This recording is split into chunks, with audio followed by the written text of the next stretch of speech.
Welcome, everyone. Thank you so much for joining us, whoever is here. First and foremost, I want to say happy Pride Month. I think beyond just a celebratory tone, what we have to do as queer individuals is to address the issues that are deeply, deeply affecting our community. So, gender-based violence being one of them, being a very big contributor to the issues that really affect our community. So thank you so much for joining this conversation. We have four speakers that will be joining us, and they are amazing. And I would just like to say thank you to them real quickly because they are doing amazing work in their organizations and their respective fields. So I would like to introduce our speakers and thank them so long. Okay, so our first speaker is Tehumatsa, and Tehumatsa is a 21-year-old Black queer activist. They were a student at Stellenbosch University and used platforms such as Queer Us and other student initiatives to explore ways in which they can better use their voice to advocate for much needed transformation in their circles of influence and in the world. They are currently a member of the anti-GBV Stellenbosch University social media team. So thank you, Tehu, and welcome. Our second speaker is Demi Duster, and Demi is a final year BA industrial psychology student who is a social change activist, mostly focusing on issues surrounding gender-based violence and issues concerning the LGBTQIA+ community. Thank you, Demi, for joining us.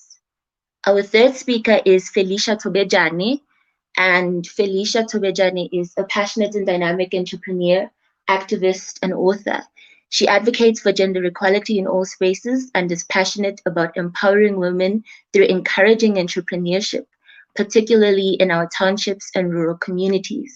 She is currently involved in various startups and participates in various nonprofit activities. Namely, she is the co-host of the Women Matter podcast, where various societal issues are discussed. She is also a curate menstrual workshop facilitator. Felicia is also a published author in a collaborative book called Perils of Patriarchy. Thank you, Felicia, for joining us. And our fourth speaker is Anda Dungulu, but she's experiencing some connection problems. So what we will do instead is just pose her questions to the audience and to the panel if she's unable to join us. But I'll read her bio regardless. Anda Dungulu is a leader of Black Women Caucus, an anti-GBV social movement and is a BA graduate with a focus in international relations and politics from Wits University. She is currently studying towards an LLB degree with an interest in maritime law. She advocates for women within her sector of interest. She also served as an assistant at the Orem Institute with special focus on HIV/AIDS and TB research. Our fifth and final speaker is Untatile Owe, and Untatile Owe is a 17-year-old intersectional queer activist and the founder of Other People, which is an organization that aims to combat social justice by giving people access through social media, and will soon make its way into being physically involved in improving our community. Thank you, Tati, for joining us. Okay, the next thing I want to do is basically give the scope of today's discussion and explain why I think it's particularly important for me and queer movements in general to have this conversation.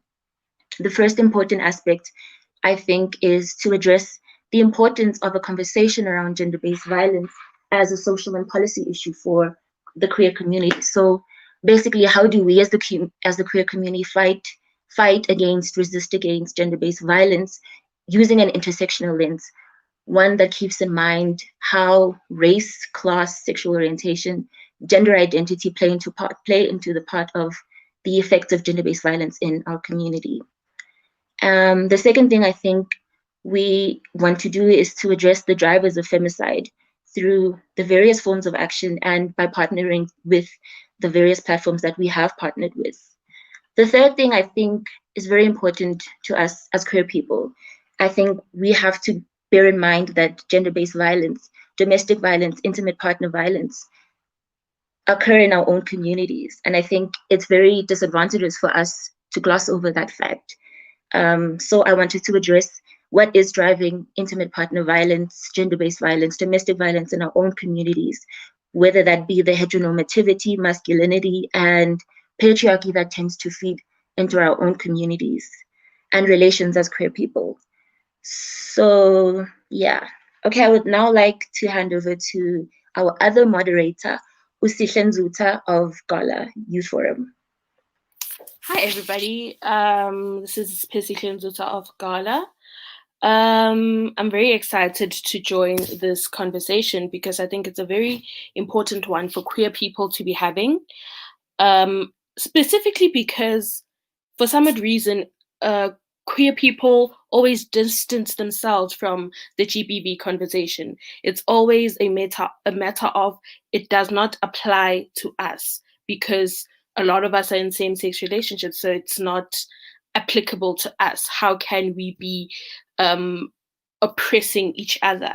And I think it's time for us to have a conversation where we realize that actually it does apply to us and we are inflicting harm on each other in whatever ways that we happen to be doing it, like Sihle mentioned before. And for my organization, it is important for us to be having these conversations because Gala is an organization that captures memories and experiences of people.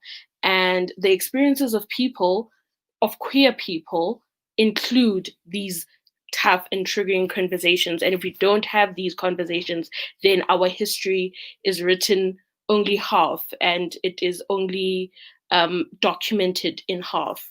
So, yeah.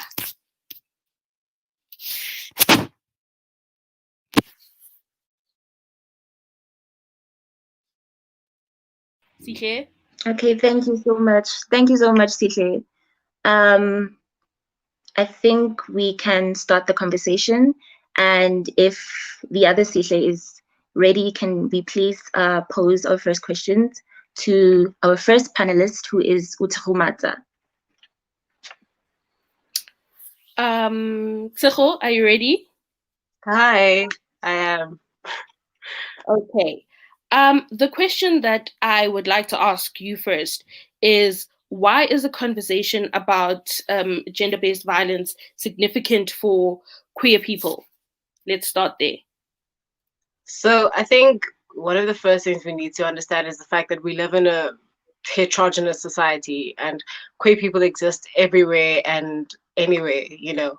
And if our legislation is going to speak to our existence and it's going to be anti-discriminatory, we need to address the fact that the same way that heterosexual people exist with issues such as gender-based violence, queer people exist and experience those issues. On top of that, I think it just speaks to honoring basic human rights because as queer people, our right to safety and our right to feeling home in our own country and just anywhere is often compromised by homophobia, by queerphobia, by transphobia. And to address gender-based violence is to address the fact that we as queer people are valid and we do belong. So there's that. And also I think it just speaks to understanding intersectionality and the fact that queer people exist in different ways, you know. I think I basically already said that, but just it speaks to the fact that within Black and Brown communities, a lot of things are taboo and we don't speak about them enough, and that we should. And in other communities as well, where we don't have these conversations, they should be happening, and we need to, in one way or another, start picking it up and start picking that weight up, because up till now a lot of things haven't been spoken about because we've only recently started to almost normalize the existence of queer bodies in different spaces. So I think speaking to gender-based violence is to speak to the queer experience, full stop. Okay, thank you, Tseho. You spoke about intersectionality. So jumping onto that, how do you think we can make the gender-based violence conversation more intersectional for Black lesbian women, trans women, and feminine presenting gay men? Um, I think to start off, we need to understand what exactly intersectionality speaks to. Because if we look at Black lesbian women and specifically Black cis heterosexual, not cis heterosexual, but cisgender women, then we look at the fact that there are three tiers to that oppression. There's oppression on the basis of race, on the basis of sex, and on the basis of gender and sexual orientation. Um, so if we look at intersectionality and we try to make sure that our discourse and our activism addresses those issues that Black lesbian woman faces, to understand that Black culture addresses homosexuality in a way that white culture maybe might not, or the way that other cultures might not. I think we also need to understand beyond just gender-based violence and what it is, what causes gender-based violence, and how are queer people understood in that conversation. Because speaking specifically now to Black feminine gay men, Black men in general are hyper masculinized, they're hypersexualized. So a lot of things that they experience are seen as things that they should enjoy, that they would enjoy, and that they perpetuate themselves without even thinking about the impact of. So I think when we look at intersectionality in terms of gender-based violence, we need to look at what are we teaching young queer people? What are we teaching young people, period? Because toxic masculinity is what breeds the culture of queer people not being out. It's what breeds violence against queer people. Um, because if, like in the township, a lot of people use the word, excuse me, stabane, to describe Black gay men, and it's derogatory, it's violent, because there's an experience that goes with that word, and we don't realize just how heavy it is for people. So I think to speak to intersectionality and to speak to how we can incorporate things, of the experiences of queer people into our gender-based violence discourse, is to look at what is the queer experience, what informs it. Speaking now about patriarchy and queerphobia, and how our language in our activism affects that. So when we speak about trans women, we don't say you're overreacting, in your posters and things like that. I think it's very important to recognize that a lot goes into activism, and every aspect of it can make a difference and should be making a difference, because not everybody has the energy constantly to be, out on the streets protesting. Not everybody can go out and speak to our lawmakers and things like that about policy that can better protect queer people, that can protect anybody, period.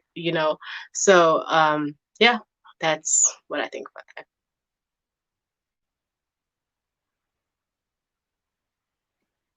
Thank you so much, Tsecho. Is Demi here for our next question? Demi? Hi. Demi, I'm just gonna jump right Hi. into the next question for you. Hi, can you hear me? Yes, can hear you. Can you hear me? Yes. Okay. Hi. Can you hear me?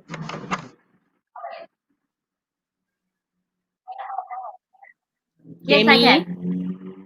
Okay. I'm going to start by asking you, according to you, do you think queer folk are exempt from the gender-based violence conversation?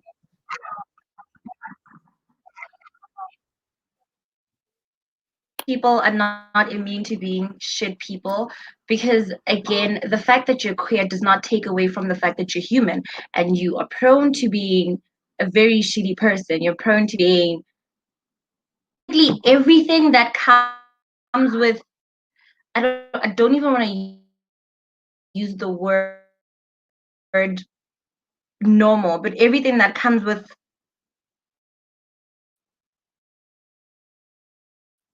a regular person. Just because you're queer, you're still a person. You can still be violent. Can still you can still be violent. You can still, there are things that we just, we can't distance ourselves from, mainly because we are queer. No, you're still very much a person. So no, we're not exempt from actions of gender-based violence. If anything, most of some of my my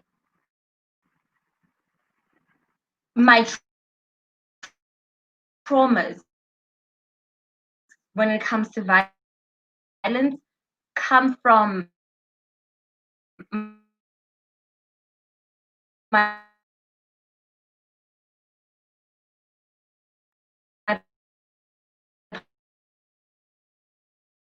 partner.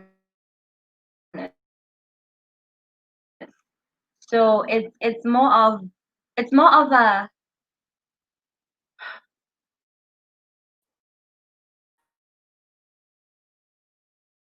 let me just leave it at we're not exempt from it. Again, we're people. Can you still hear me? I can't hear anyone.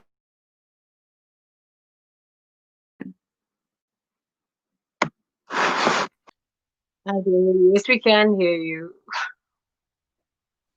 Demi. Okay, Demi's connection is a bit haywire. We'll try to get back to her points, but her points are all very valid. Tseho, did you want to say something in response to Demi's points? Yeah, I just wanted to touch on the fact that she mentioned that a lot of queer people's traumas come from their queer relationships, you know. And I think part of the issue with recognizing that that behavior is abusive and that it is toxic and it's problematic is the fact that when a lot of people speak about gender-based violence, they speak in terms of what men do to women, and that's definitely not wrong, because a lot of the harm that is caused to people is done by men. But being able to recognize what emotional abuse is, what coercion in a relationship looks like, because a lot of people think that just because you're in that relationship, you're consenting to everything that happens within it, and that's definitely not the case. So yeah, that's just my 1 cent.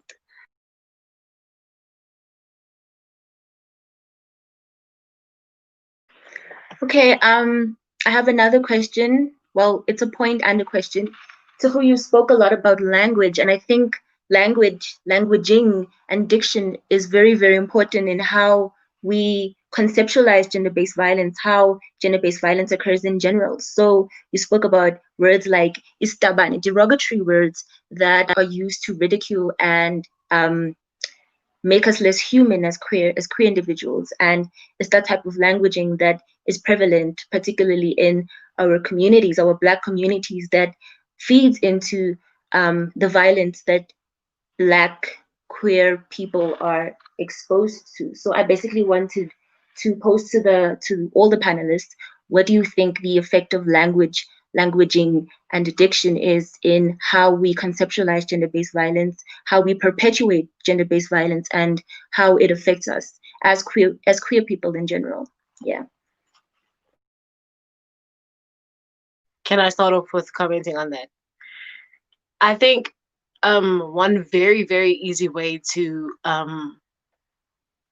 like you said, conceptualize gender-based violence with respects to queer people is to understand that that discrimination is based on sex and gender and that identity, because people conceptualize being a man and being a woman as fitting into these specific gender roles and fitting into this binary of sexuality, and that's definitely not how the world works, as a lot of people have, as academics have found, as we have, as people with lived experiences have found. And I think language can be just as violent as physical actions. We see it with derogatory words such as the N word, the K word. We don't use those words because we know that there's a history to them. We know that there's an impact, an emotional impact with what comes with what is being said, you know? And I think understanding that when people do discriminate against queer people, it's because we're not fitting into the mold that they want us to fit into. And that is violent. It leaves this not obviously it's not physical scars to that extent that physical violence does, but it builds up to physical violence, because when you speak, you create an environment that makes certain people and certain actions feel safe. So if you're out, you're calling people stabane and you're calling people the F word, the D word, you make it feel okay for people who are physically violent to that extent to continue that violence and to further perpetuate it. So I think in languaging and in the diction that we use addressing gender-based violence, we need to recognize that words aren't just your emotional abuse, and that's very important, but that emotional abuse comes with your slurs, comes with your demeaning, your dead naming, your misgendering, and we need to acknowledge that as part of our experiences and acknowledge that as violent to our existences. Because I think a lot of what our legislation and a lot of what the paperwork regarding queer people does is that it looks at, obviously it's othering, period, like in and of itself it's othering, but it looks at those sorts of things as anomalies and not things that happen on the daily when it's been normalized. So we need to denormalize using slurs and just demeaning and breaking down queer people and their existence. So yeah.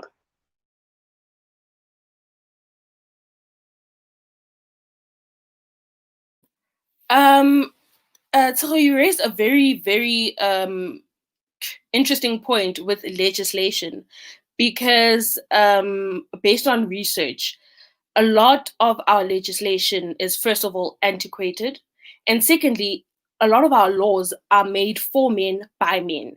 And because of that, a lot of our laws are in themselves, in their nature, they are othering everybody else who is not a cis het man, a white cis het man to be specific. So in all of that introspection that we should be doing regarding the conversation with gender-based violence and the intersectionality with being queer and being Black, we need to recognize that not only is it society that makes it normal for these things to occur, it is also our law. And if we're going to move to a space where we are changing how prevalent gender-based violence is, we need to move to a place where our legislation is changing. But because our legislature is still full of men who are making laws that serve them, we find ourselves stuck. So if any of the other panelists have something to add, you're more than welcome to do so. Can I just say that this is along the lines of what we were going to ask Anda, because Anda is in law, is in the field of law, and she is studying towards an LLB.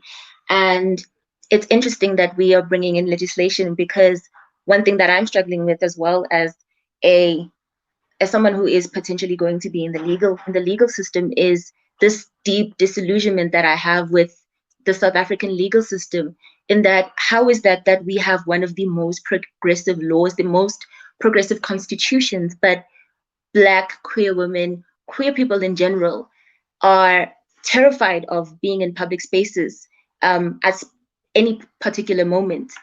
And the one time I'm reading these laws, right? I'm reading them, and it's all very like ambitious. You think to yourself that these are beautiful. We speak of equality, we speak of dignity, but we speak of freedom of movement, but these very things that are in our constitution, we do not witness as queer individuals, especially as Black queer women. It's terrifying, and it's angering, the fact that if I get any kind of hate crime towards me, if the person even gets arrested, if the person even gets any kind of punishment or for that specific act of violence, it's mostly a slap on the hand, and it's disheartening. It's very disheartening.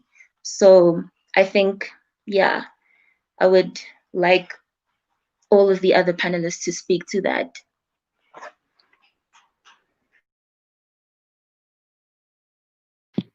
Untatile, the floor is yours.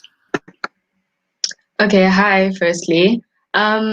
I think I did a video on this of gay rights in South Africa, and like Sihle said, it's been like a safe haven for like all queer people in the world on paper. But I think the problem with South Africa is that we have this beautiful constitution that makes it seem like the rainbow nation, but in reality, it's not followed through. And for me, that's the biggest problem, especially with the queer laws, like the gay laws.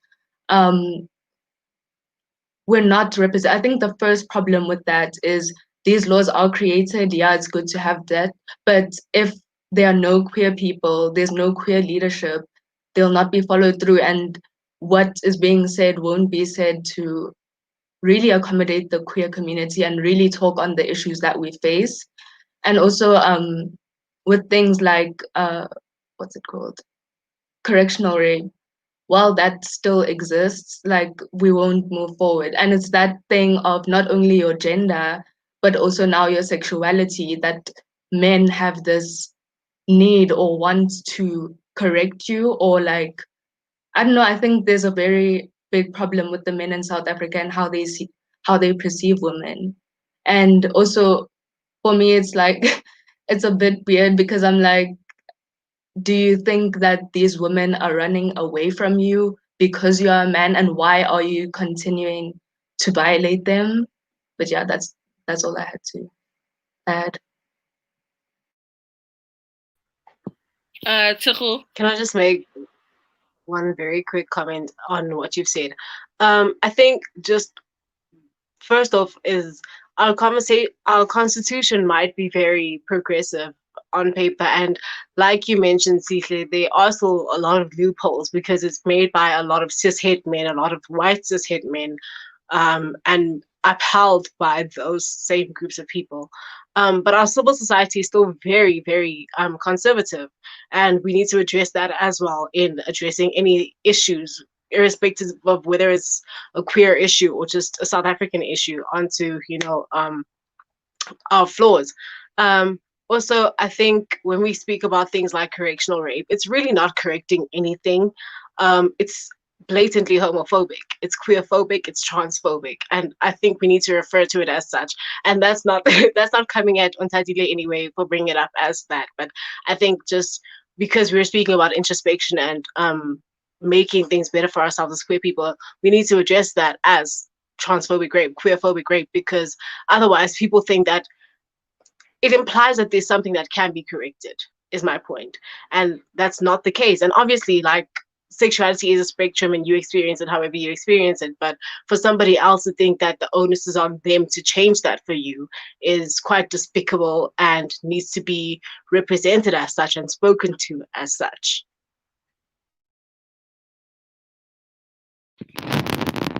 Point about I just want to normalizing.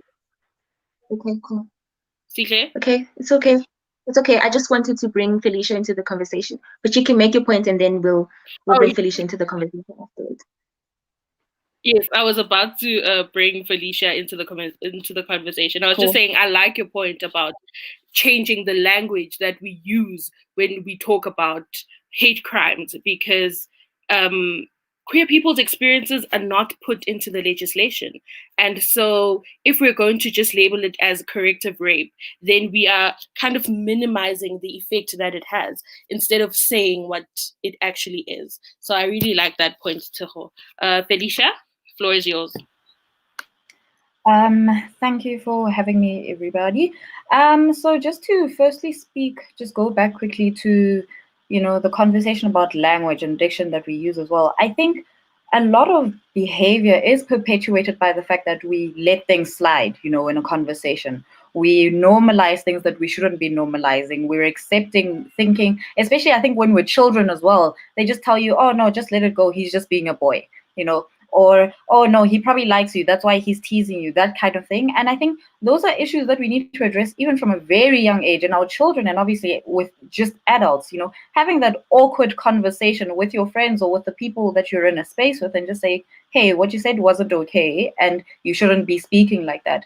And again, coming back to policy making and our legislature, you're right. it's all good and well on paper that we live in this utopia where everybody's safe, everybody's welcomed, and we're living this great life where our justice system is serving us. But the reality is, how effective is it, in reality? How effective is the policies that we have in our constitution and in legislation when we look at day-to-day activities? I just wanted to add that extra, just that little bit of a point, just saying that we have all these great policies on paper, but I think effectively implementing them, we're failing as a country, and dismally so.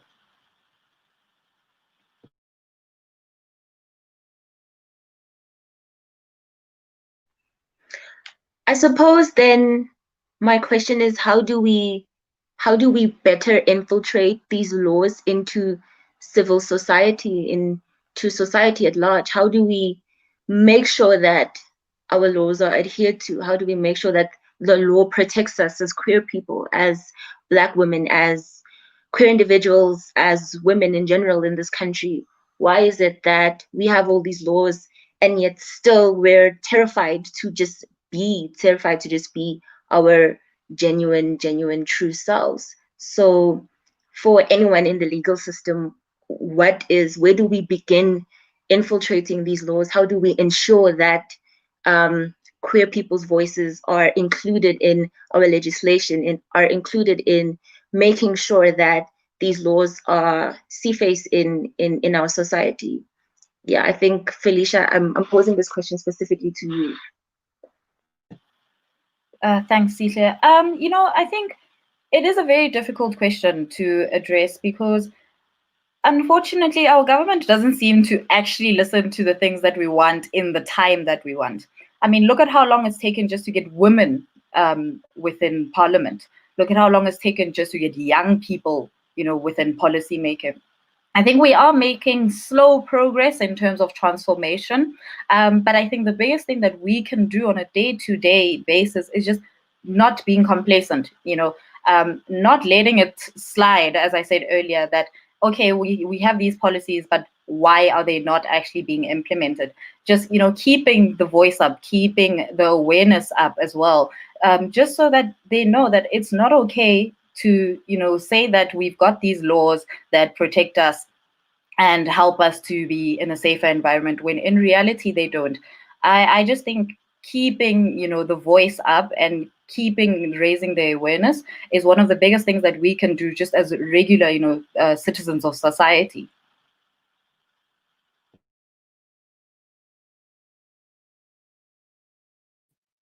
To add on to that, Felicia, I think we should also start using the law against itself. If we start attacking the law, using the law, if that makes sense to anybody, then our experiences get documented. Our experiences get pushed into common law, and once it's in common law, it's easier to get it into legislation. So people should not just say, "Oh no, I'm not going to go to court for that. It's just a slur." Go to court. It is a slur, but as long as it's in the books, your experience is down, and at some point, all of those experiences will add up, and eventually, someday, we hope, the legislation will change to recognize that these are the experiences of our people, and this is how our laws should change to accommodate that.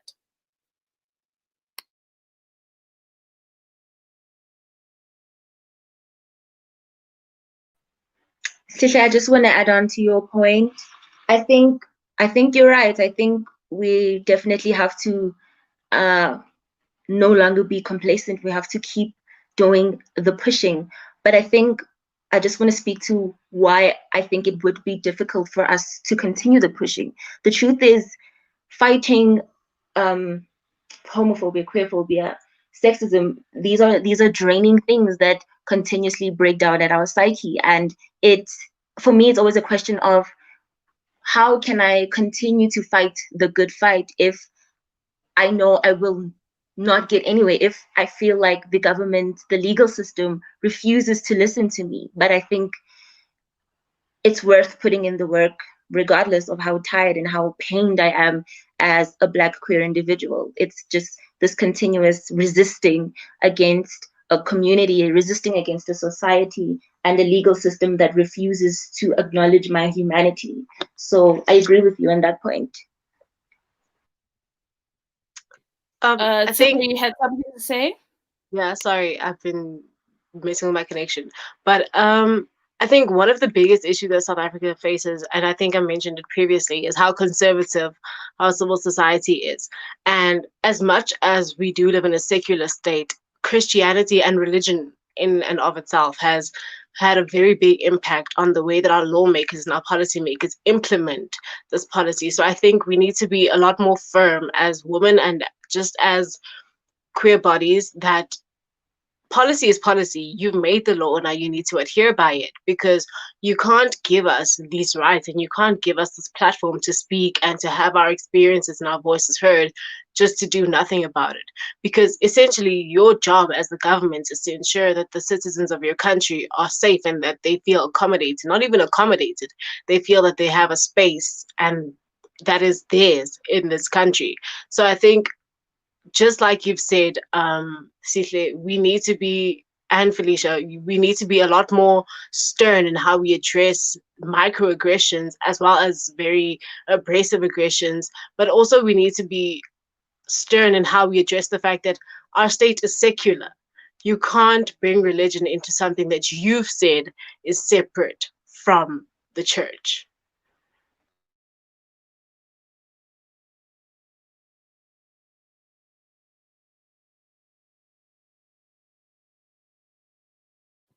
I like that you brought that point up, Cyril, because looking at the new Civil Union Act, for example, um, Home Affairs officials were allowed to use their religious beliefs to turn away same-sex couples who wanted to get married. And according to the law, that was illegal. But according to the Home Affairs statutes, that was not illegal. They could do that. Because the problem with the rights is that you never know which ones are okay to limit and to what extent. Because you have freedom of religion and you have freedom of expression, and those things will always clash. So it's always a balance, and it always depends on the people making the laws, whether they want to limit and how they want to limit.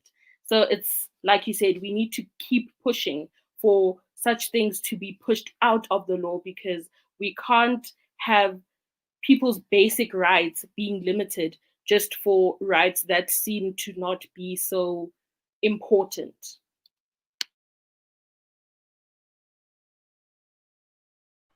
I want to bring in another interesting point that I thought of during the course of the conversation, and I think it just ties into languaging, but basically this idea of the un-Africanness of queerness, and how that idea, I think, does one of two things, which is to perpetuate this, like, this dirtiness of queerness that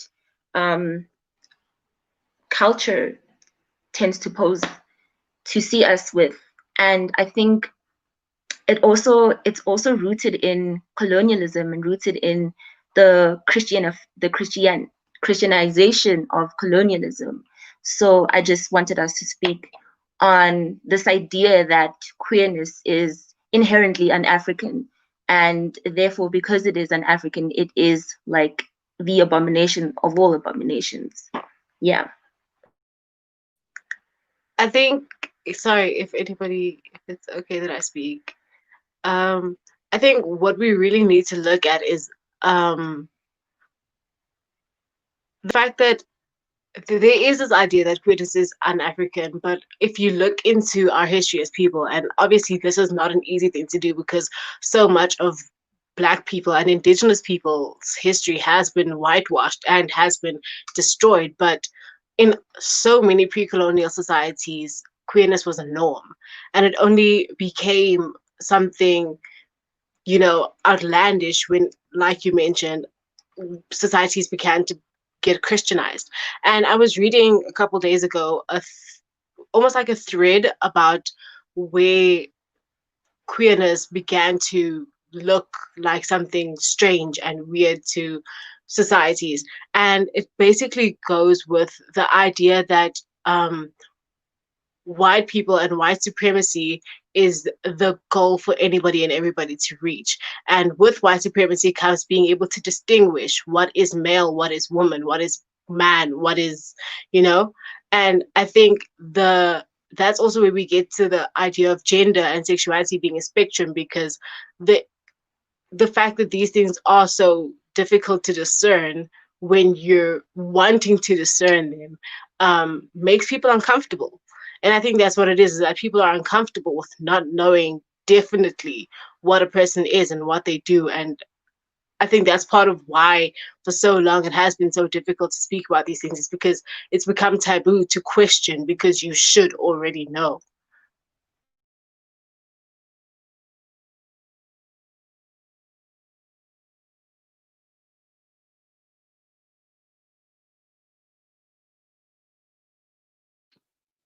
Very, very interesting point, Tsogo, because man, colonialism ruined a lot of things, and that's why we are sitting where we are sitting.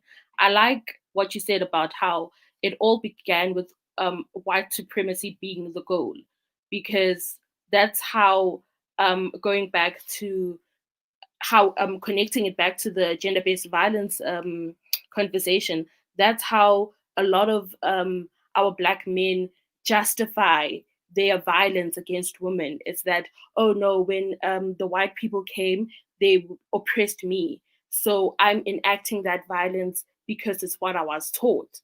And now that I've been taught this violence, it's something that I think I have to do to achieve the status of the white man who oppressed me. So I have to become an oppressor so that I can get closer to that supremacy that was enacted upon me. Untatile, I see you have something to add.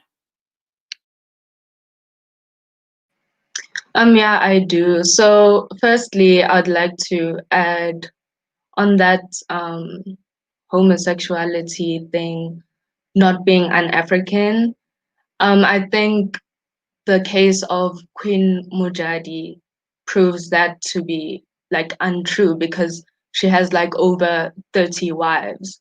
That just shows that it is an African tradition. It is in many native traditions, because we see also, to take it off the continent, in America, with the shamans who have this true spirit, which is generally the idea that both male and female exists in one person.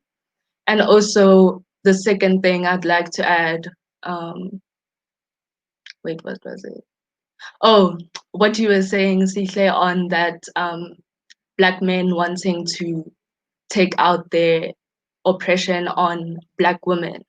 I was watching this other video. It's like a long video of, what's her name? Nikki Giovanni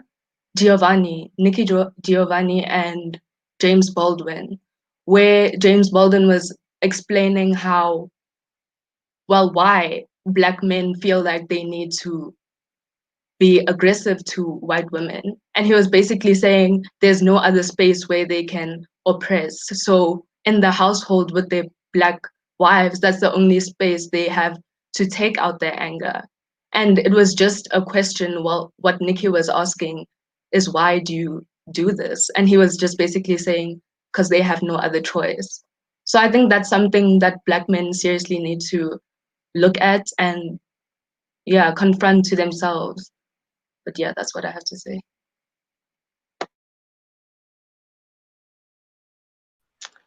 I have a question with regards to, so our conversation is basically on how do we better integrate the queer community into these conversations, or how do we better address the issues of the queer community in this.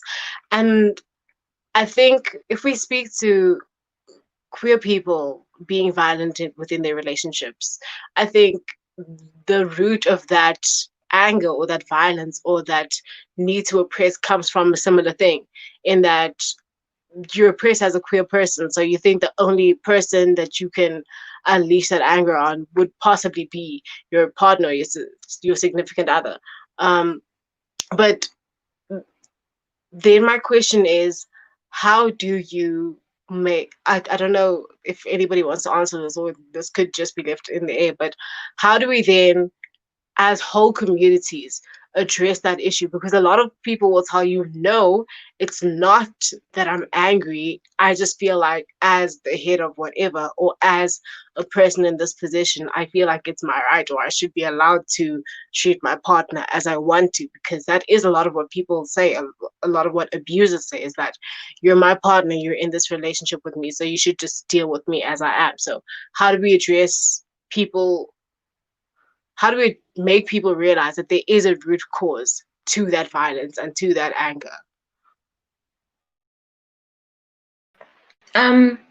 I think, just to add on to your question with another question, is basically, firstly, why do we continue to be very silent about the domestic violence and just gender-based violence that happens in the queer community? Because I think it's important for us to acknowledge that we aren't exempt from it. We perpetuate it. We perpetuate it in multiple ways. And just the other day, we were having a row on Twitter about how masculinity affects queerness, how masculinity affects our relationships as queer people. That you can't speak about femininity without speaking about masculinity. You can't speak about masculinity without speaking about femininity.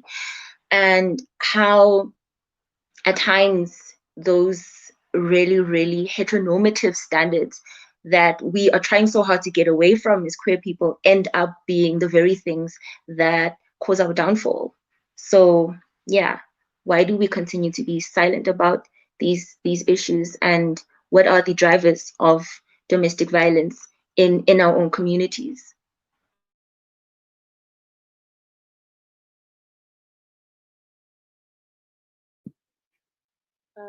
If nobody has something to add, I think I'll jump on that and say I had a similar conversation a few months back on a different panel, and the question was, why exactly, as we are asking now, why is queerness being exempt from the gender-based violence conversation? So the answer is, we think, like I said earlier, because a lot of us happen to be in same-sex relationships. It's a misunderstanding of gender-based violence, the definition of the concept. It's a misunderstanding of that. We think it's only something that, somebody said this earlier, something that men do to women only. You don't think about what exactly is the root of gender-based violence. And so, to answer your question, Sihle, I think a lot of this is rooted in toxic masculinity and internalized misogyny and internalized homophobia, because we get taught these things from a young age and we internalize it and we grow up and we believe this is how things should be. This is how a relationship is meant to go between two people. One person is going to be more dominant than the other, and they are going to abuse the other person in one way or another. So it's breaking down what we are taught and unlearning all of that harmful stuff and relearning how to be better human beings. So I think, yes, I think that's it. Back to you, CJ.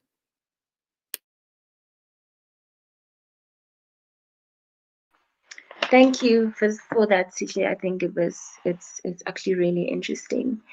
I think we can take our break now, and then we will continue with our remaining panelists and pose our remaining questions, and then have our Q&A session. Yeah.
Mm.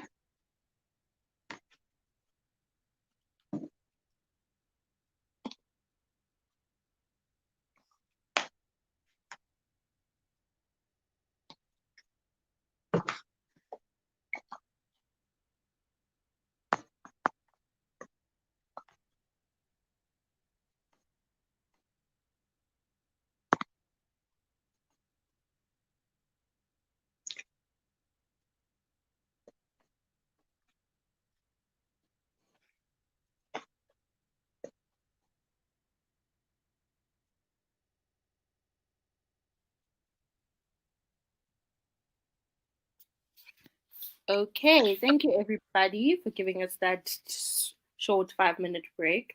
We're going to get right back into our conversation with Felicia.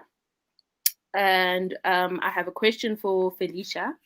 We were just speaking about the different intersections and the different facets of the gender-based violence conversation.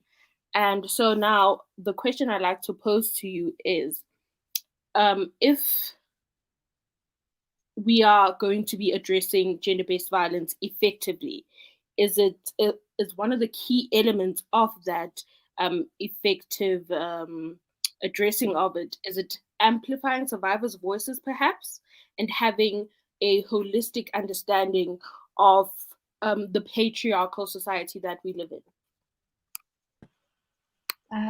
Thank you for the question, Sihle. Definitely, we are currently living in a state where I think survivors have their voice stripped more than anything, and it's purely, I think, out of fear, out of the fact that there isn't enough being done to protect them. There aren't enough safe spaces, and that addresses both women and queer people. So it's not even just specific to women, because I know we are having another pandemic, of femicide and gender-based violence here in South Africa. But I think we shy away from giving survivors a voice, but it's I think it's purely because they are afraid. There isn't enough being done to give them the platform to amplify their voices and sort of speak on their experiences without wondering, will my perpetrator come back, and finish off the job? Will I be safe in my home if I speak out on what happened to me? If I go to the police, will they actually help me? And I think those are very vital issues to look into when we're talking about survivors and the voice that they have. I do believe that it really is important, though, to, like I said, continue creating awareness and not becoming complacent with the things that are happening in this country, not becoming complacent with just giving policies on paper, but also just having a firm hand on how is this being implemented and how is this creating positive change within societies for both women and queer bodies. And I think speaking on how patriarchy ties into that, we need to understand that, I think, like you said, I'm not sure who mentioned it earlier, that we come from a very colonial background. We have our men taking out frustration on the women because they were oppressed. And then we also still have this sort of oppression or violence happening within relationships where people say, okay, because I'm the head of the relationship, then you know what, it's fine for me to take out my frustrations on my partner. I think that comes down, again, just boiling down to dismantling gender roles in relationships, because I think that's another problem. We have this thing, especially I'll look at heterosexual relationships where the man says, I'm the head of the house, so these are my responsibilities. This is a woman's responsibilities, which means that because I'm the head of the house, I can come and say and do as I please in this household without any repercussions, and that shouldn't be the case. And then again, it's then a vicious cycle of back to a woman being abused, but she can't say anything because it's her husband. And also, if she does say anything, what will happen to her? What safe space is she being given? What is the justice system doing to protect her when in retrospect, it actually isn't at all?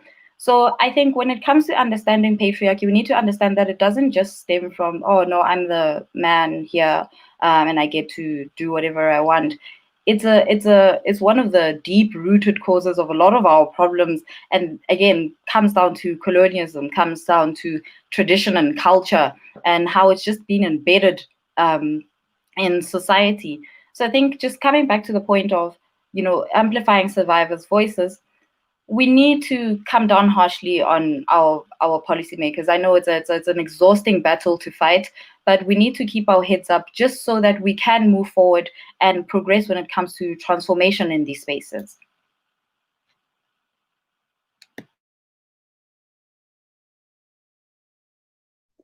I have a question for Felicia. How do we take steps to ensure that survivors aren't re-traumatized in our legal system, in court cases? Because a lot of what happens is that survivors continuously are re-traumatized.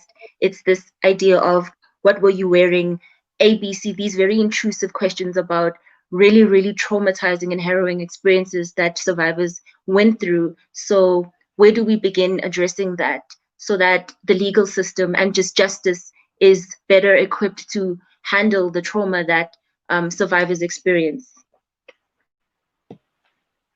I think it's very difficult when it comes to, how can we force our government to actually implement things. But I think the other Sisha mentioned earlier, using the law against the law, not keeping quiet about the things that are happening. But I think on a more day-to-day experience, what we can do as just individuals is creating those safe spaces, I think, for each other, first of all. Making people comfortable to come and be able to, confide in you and say, listen, this is happening to me and I'm not sure where to go. Please, can I speak to you? To firstly just let it out. Because I think a lot of us are sitting with our traumas because we are so afraid of telling anybody. So I think firstly, it starts with us, creating safe spaces within the various environments that we're in. Coming down hard on reporting cases when they actually do happen, following up on those cases, once they have been opened, because I think a lot of them, somebody will go and open a case and then never come back again or out of fear again. But I think when we continue pushing and making sure that our justice system realizes how many of these actual cases exist, I think it might just open their eyes on how many people are actually affected by gender-based violence, whether it be women, whether it be men, whether it be queer bodies.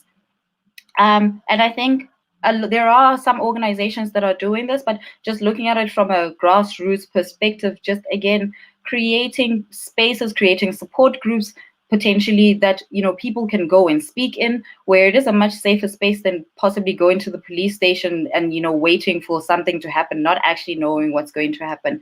I think the biggest thing really is just the conversations we're having and creating safe spaces for each other.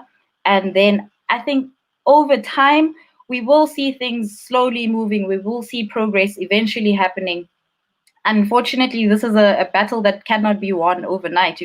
It's not something we can wake up and say, hey guys, it's suddenly safe to walk around at night and not worry whether you're going to get back home.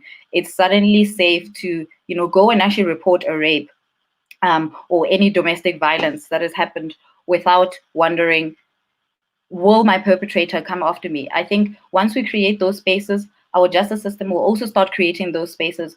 We once had a conversation, it was with one of the Perils of Patriarchy authors, actually, and she was saying that what would be great is if within our police stations, or even if it's separate from our police stations, when somebody comes forward to report any kind of trauma, that they take down the statement, but then there's somebody there also offering counseling. Because I think that is a very important part that's missing when it comes to reporting a trauma. So those are things that need to be implemented, and they will be implemented over time, hopefully. But again, it just boils down again to us pressing hard and not being complacent with things staying stagnant.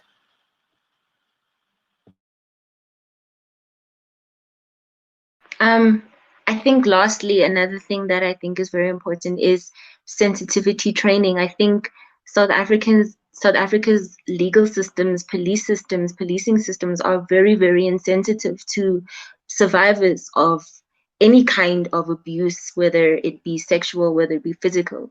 We are just such an desensitized society, and I think we are in desperate need for police, police and people in the legal system who are sensitive to matters of abuse of any kind. So I just think we need people who are very empathetic to crimes, to hate crimes, to sexual abuse, just where we don't have to be questioned about what we were wearing.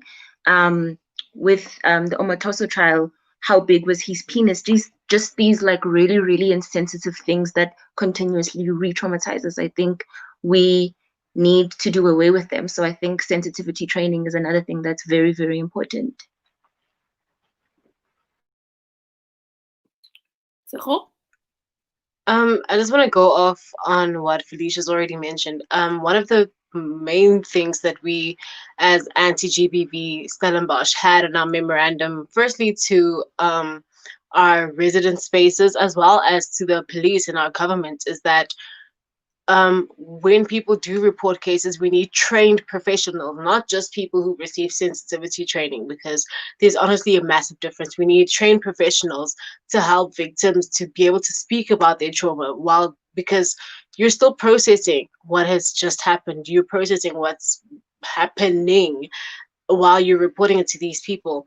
And I think specifically in the case of queer people is that we know a lot of our law enforcement officers are queerphobic. We know that they laugh off the traumas of queer people, and I think that that's another thing that we really need to, as a society, address, is that we need to make sure that if our government rather needs to ensure that if they're going to be employing these people, that they need to be people that our communities can feel safe with. And obviously that's not something that you can streamline or something that you could easily sift through or make sure that it's followed through, but at least make the effort to ensure that the people that your citizens are working with are trained to understand them and to focus on them. I think also I just wanted to go back to the patriarchy and the notions within queer relationships that make people feel like this is normal. And I think it was on the Perils of Patriarchy page where you were discussing cultural sayings such as "Mosadi o tshwara thipa ka mo bogaleng," which means a woman wields the knife by the blade. And things like "Wathinta abafati, wathinta imbokodo." And honestly, those sayings have a lot of impact in empowering women, because a lot of people draw strength from such sayings, but at the same time it's like, why do we need to endure that pain to feel strength or to feel empowered? you know um and I think that that's why a lot of people do normalize abuse in their relationships, is because they feel like, you know what, I'm part of the Begazella brigade. I'm going to stay through it because, sometimes love hurts. And that's genuinely not it. And I think we need to, especially as queer youth, speak on it, because you can't be speaking your friend through another emotionally abusive relationship, another, you know, coercive situation, because those are the types of things that we really need to not normalize. Because if you take these things to the police station, obviously a lot of people think it's very small, but no, you didn't consent to what was happening in that relationship.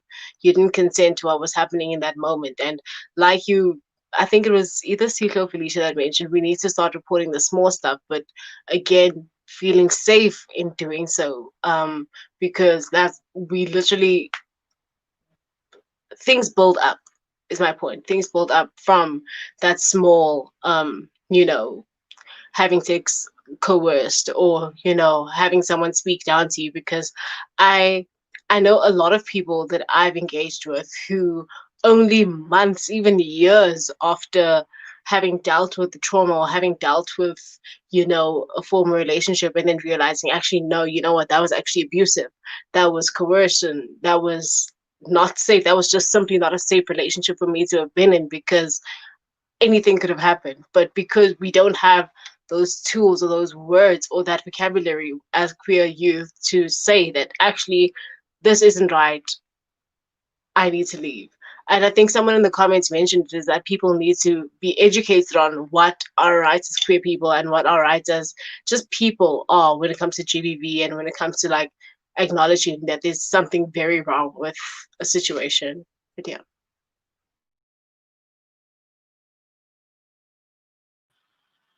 I think two quick points just to add on to what you were saying, Sikho.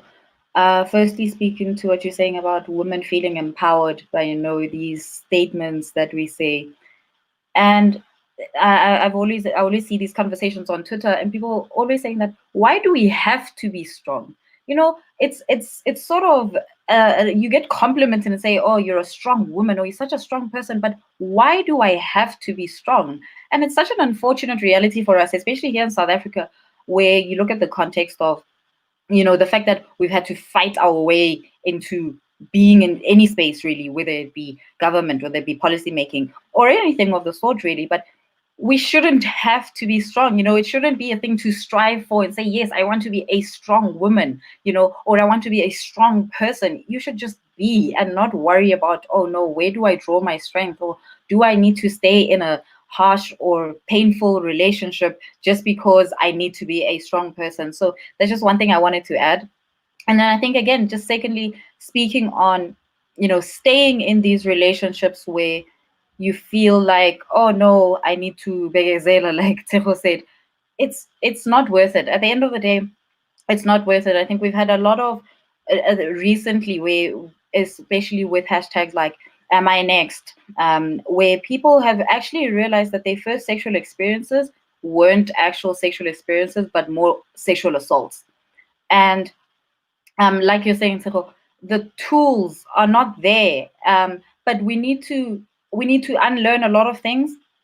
I think we need to unlearn a lot of the, enduring pain, because we really shouldn't be. And again, it just comes down again to safe spaces, being able to communicate like, listen, this was my sexual experience. This is how it went.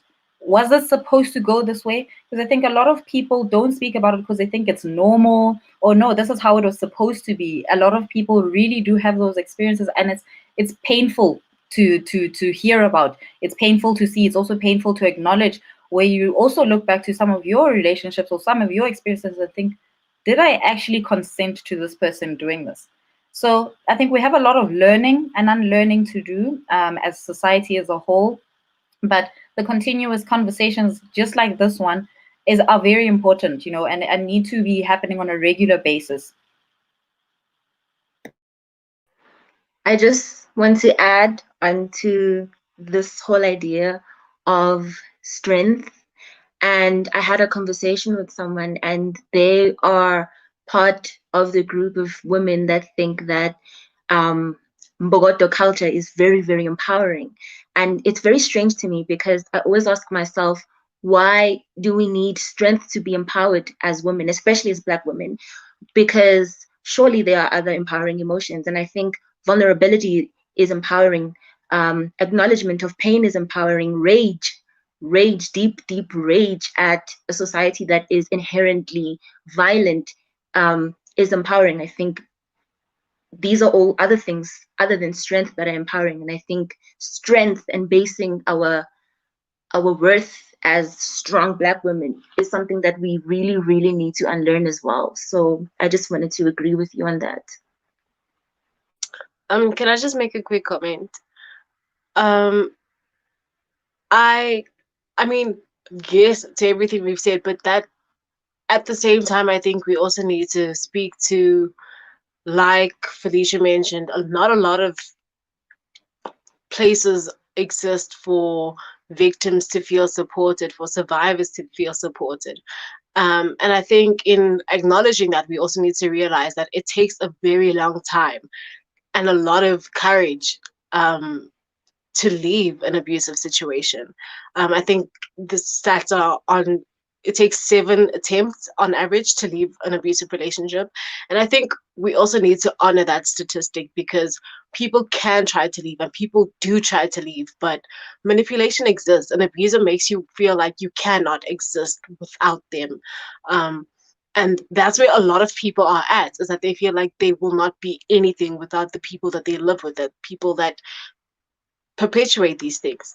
At the same time, we also know that a lot of women specifically are killed after they leave their abusive relationship. So I think in acknowledging the fact that you do need to leave that situation and that space, we also need to make it safe for people to leave those spaces, because like you've said, there aren't any avenues where, or rather, there are very few avenues for people to approach when they're trying to leave these types of situations. And I think that that's, again, another thing that anti-GBV SU has been wanting to address with our government. But clearly, their sense of urgency doesn't exist, um, because what we've been saying is that you can't force someone to stay with their abuser knowing that that's a thing.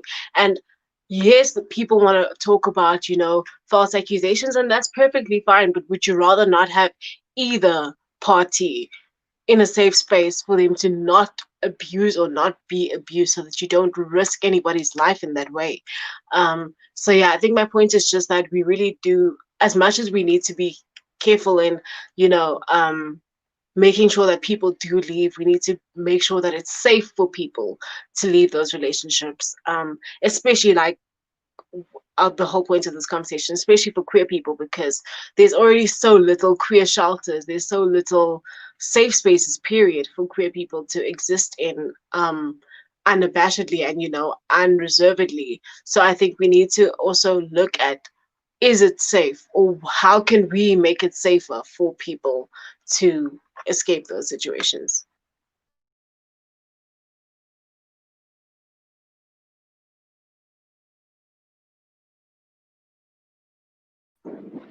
Okay, thank you so much, Tehu. I now want to move on to Tati. So, Tati, if you're ready, I think my first question to you, Tati, is in your role as a youth organizer, and I think that's one of the things that I really appreciate about other people is how much it is very, very deliberate about centering the voices of young people and the voices of young queer people in conversations that affect them. So my question to you is, what is, in your experience, what is the best way to get the youth involved in anti-gender-based violence activism?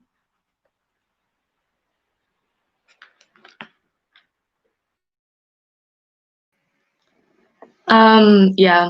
So the whole reason I created Other People was because I felt as though people my age, specific like teenagers, because I feel like only when you reach a certain age, like in your 20s, that's when people finally start to listen to you. And I feel like we need the space to be able to express ourselves, and as a unit be able to express ourselves to older people and them in some type of way listen to us. Um, but my experience in these past few months with Other People has been that using the right social media, like with Instagram and Twitter, is the best way to reach youth, because that's how they're communicating. Those are the platforms they're on. Like people my age are not on Facebook, so it's quite useless to post on those platforms. But yeah, definitely posting on certain platforms, and for me it's been condensing information, making it easier to read, making the language easier for people my age to access, because I think a lot of the times we don't want to engage in conversation because we think our language isn't good enough, like we're not saying the right things.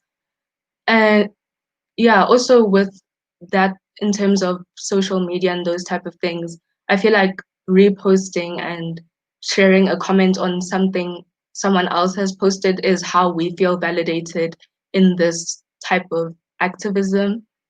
um yeah, because I think a lot of the times, like, we run away from being socially involved because we don't have money to donate. So we feel like there's no use in us saying anything. But I think realizing that you having that opinion, you posing that comment to other people, having posted this thing, it's reaching a lot of people who have something to say. And other than that, I saw with the anti-GBV SU that a lot of people my age attended those protests because it was a way to physically be involved without having to give any money away and feeling like your contribution is invalid. But yeah, that's what I have to say to the question. Yeah.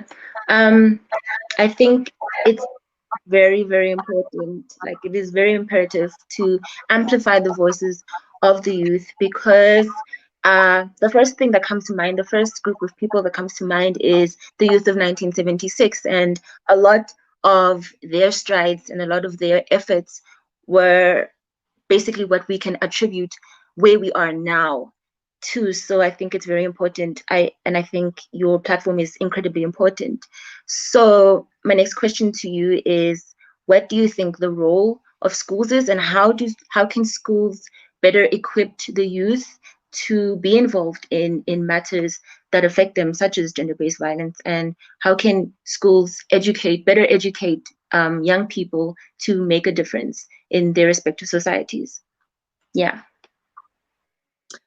Well, I think school is the most important place where we teach people about gender-based violence, about sex education, and all those things, because we're there for 12 plus years of our lives.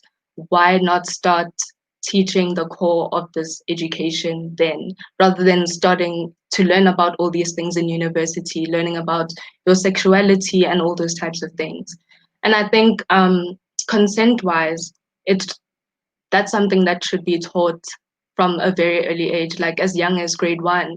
It doesn't have to be teaching about sexual consent, but just teaching someone, if someone says no, they actually mean no, and you're not going to get past that. And if someone doesn't want something from you or doesn't want you around them, that you should accept that and it's okay.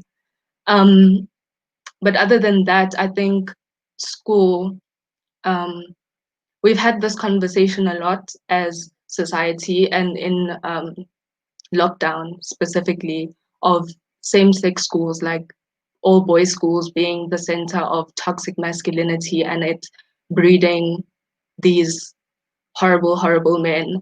But I think being in a same-sex school, an all-girls school, is the same thing. We're taught misogyny, like we have internalized misogyny, and a lot of our teachers are not afraid to show it. They, like, even though we're in a school of all girls, it's that thing of the uniform. Your uniform has to be this length so that you're not sexually attracting the male teachers. And for my school, there are like 5 male teachers. So why are we still having to accommodate these people? Even in civies or casual wear, we have to wear certain clothes to make these 5 men feel comfortable. And also this idea of acting like a lady. Like, I never said I wanted to be a lady, so I don't know why I have to follow your rules on what being ladylike is. And to add on to that, I saw Tseho wants to comment. Yeah, I feel like all girls schools have the same impact as all boys schools, because we really, and in terms of queer identity as well, I don't think there's a bigger group of people than like a lot of girls together that have this homophobia and have this fear towards gay people. But yeah, Tseho can comment. Just speaking as an alumna of a single sex school myself, I think when I got there, I was already, a lot of people say like when you're young already, like you just know if you're not cis het. And I think I was at that point when I got to grade 8, I was like, you know what? Not necessarily accepting anything or like querying anything or anything like that, but I just knew that things weren't the same. And the more I engaged with the group of girls in my grade and just in general, the more I realized that that would be an issue, because it wasn't just them saying things against queer people, it was our school itself. I mean, obviously it's an Anglican school, so church rules apply, but when your teacher starts saying things like, no, don't touch her, people are going to think things about you, it's like, so what if people think that I'm queer? Like, there's nothing dirty or wrong with that. And I think, specifically speaking now to the queer experience in an all-girls school, one of the hardest things was seeing a classmate. I think she was probably a year older than me, but in our class, and she was dating a guy 6 years her senior. Um, but as soon as it was revealed that someone in our grade was dating a girl in our school, then suddenly they were being outed to their parents and people's pastors were being called and things like that. And it's just like, how do you expect children to grow up and to know who they are or to be comfortable in being who they want to be and can be when you're constantly speaking down on that identity and constantly making them fearful of being proud of that identity? And this is just speaking to Untatile's point on breeding homophobia in all girls schools. And it's just, you can't, if it wasn't that, and if it wasn't teachers breaking you down, you couldn't, as an out queer person, be friends with other girls or other guys, I'm assuming, in guys' schools. And I think a lot of that carries through to your early 20s and your older days, because now you're constantly worrying about, what is it about me that makes me look too gay? And I think that goes back to our one point about internalized misogyny and being upset with your partner because now people looking at you a certain way. And I think it's just, if we stopped those types of comments and that type of commentary and, just those types of words earlier on, a lot more people would be comfortable in speaking to the experiences of queer people and addressing gender-based violence in a way that ensures that, not necessarily that you're accommodating queer people, but that queer people are included in the conversation already because they're human and their experiences matter just as much. So, yeah.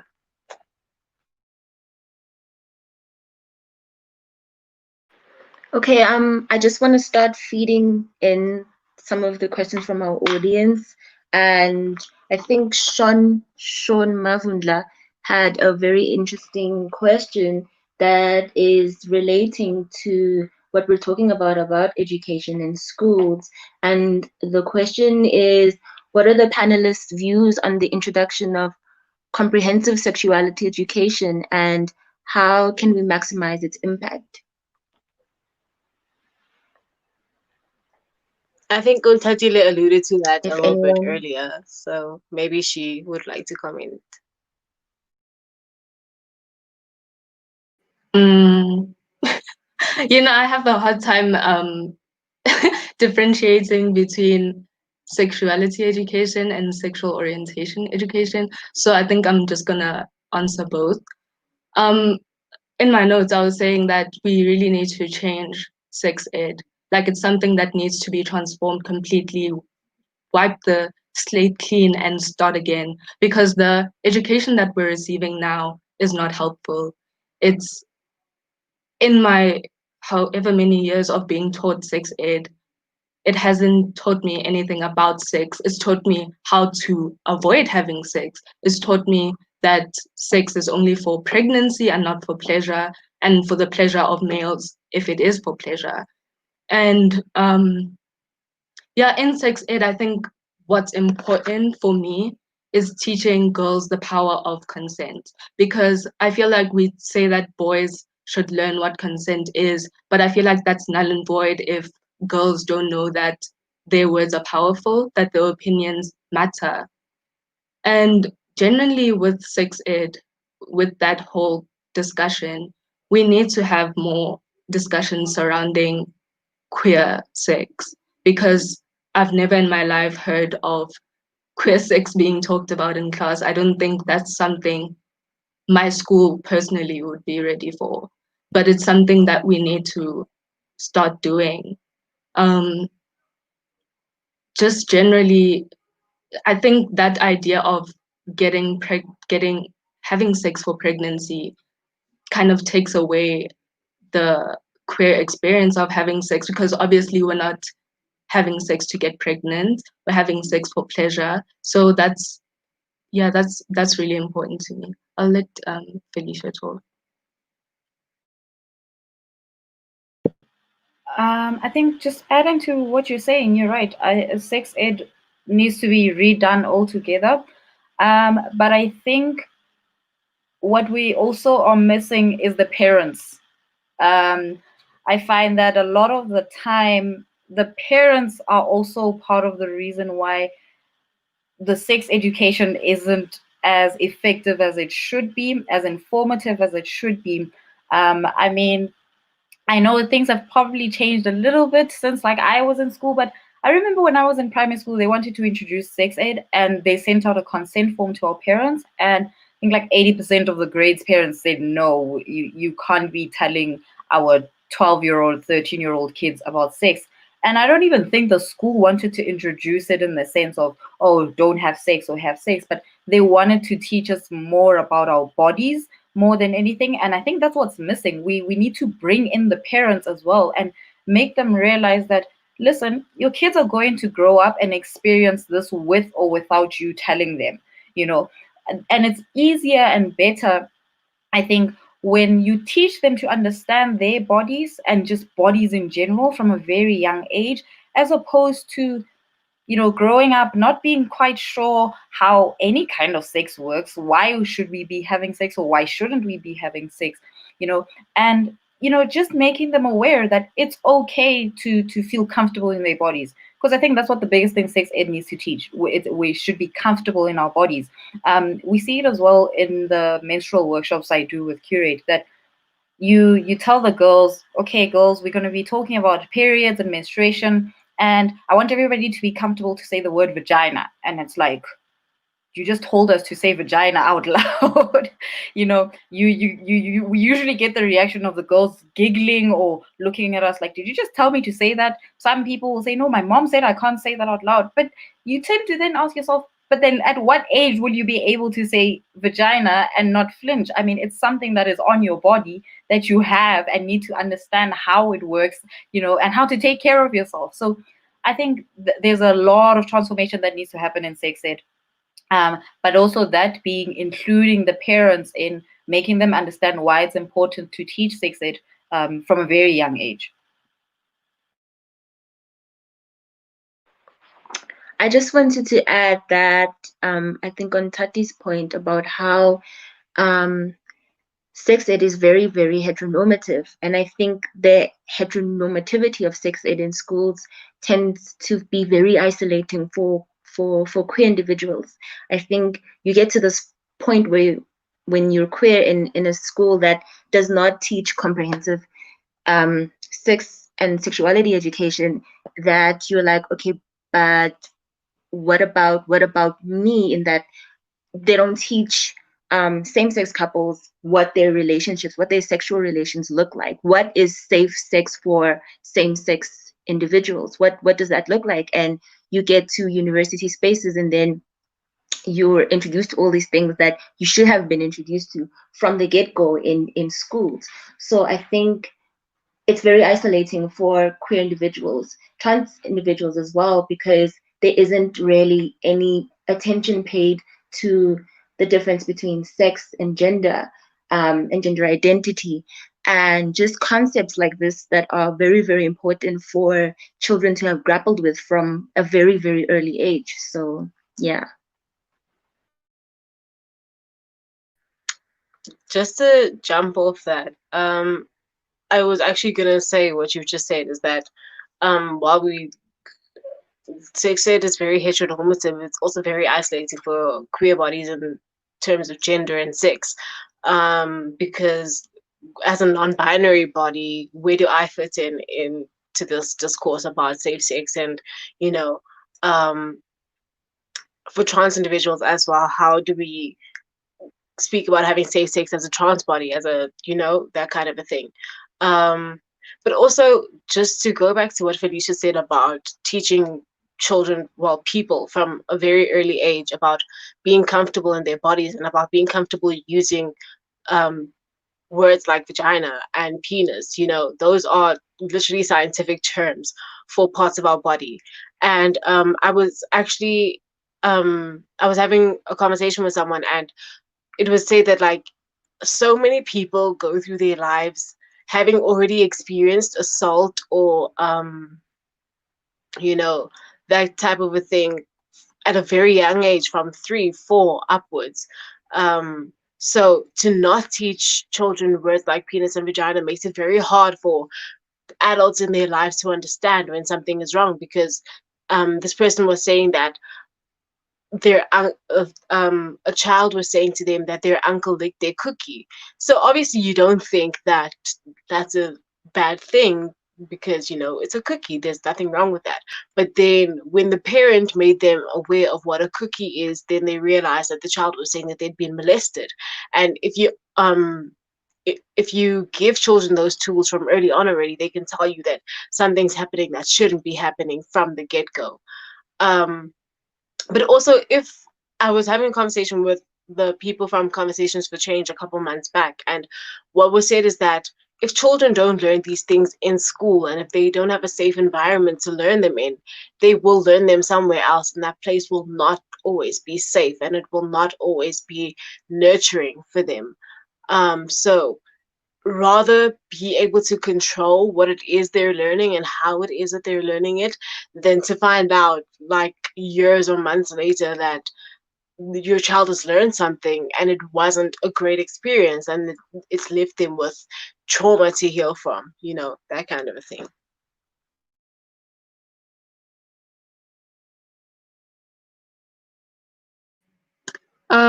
Speaking on what Tiro said with being a non-binary person and not knowing how you fit into this education system of sex ed, I think something we are ignorant to or whatever is language, in terms of English, the English language, and understanding that the pronouns they, them are English. They are in the English dictionary, they are what they mean.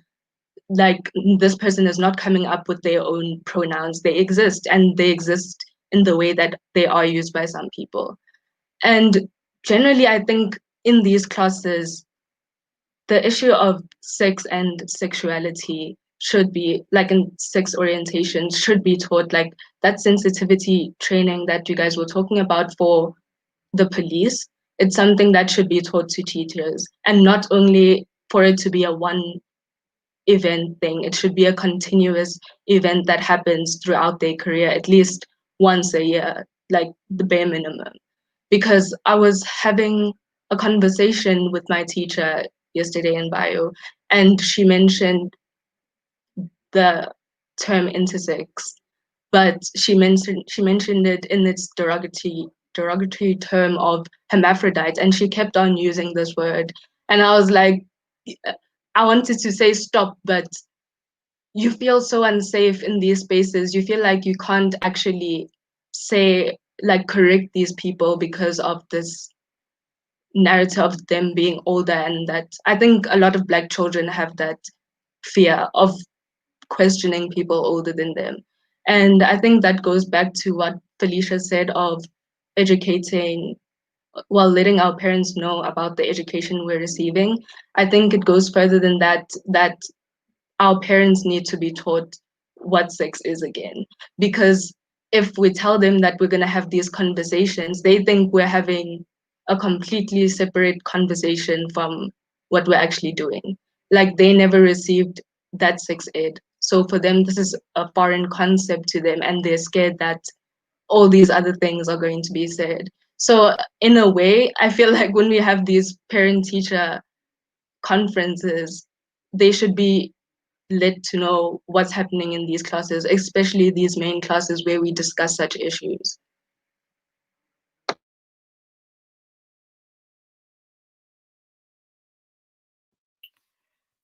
Okay, thank you, Untatile.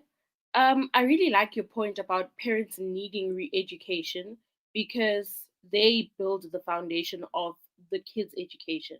So as much as the teacher's job to teach kids, it is the parents' job to lay the foundation where the teachers will build on that. So parents really do need to be re-educated about what sex education means. And on the point of sensitivity training for teachers and for police people, it really is a thing that should actually be a law, where if you want to go into this profession as part of your training, as part of your education, it needs to be compulsory for you to receive sensitivity training, because otherwise it still comes across as othering of queer people. So, on the point of legislation, there was a question here. First, Tiamo raised it, and then Sean also followed up on it about the anti-gender based violence legislation, the new anti-gender based violence legislation that has been proposed. Tiamo wanted to know what are some of the thoughts around that. So if the panelists have thoughts, we can start there, and then we'll move on to Sean's follow-up.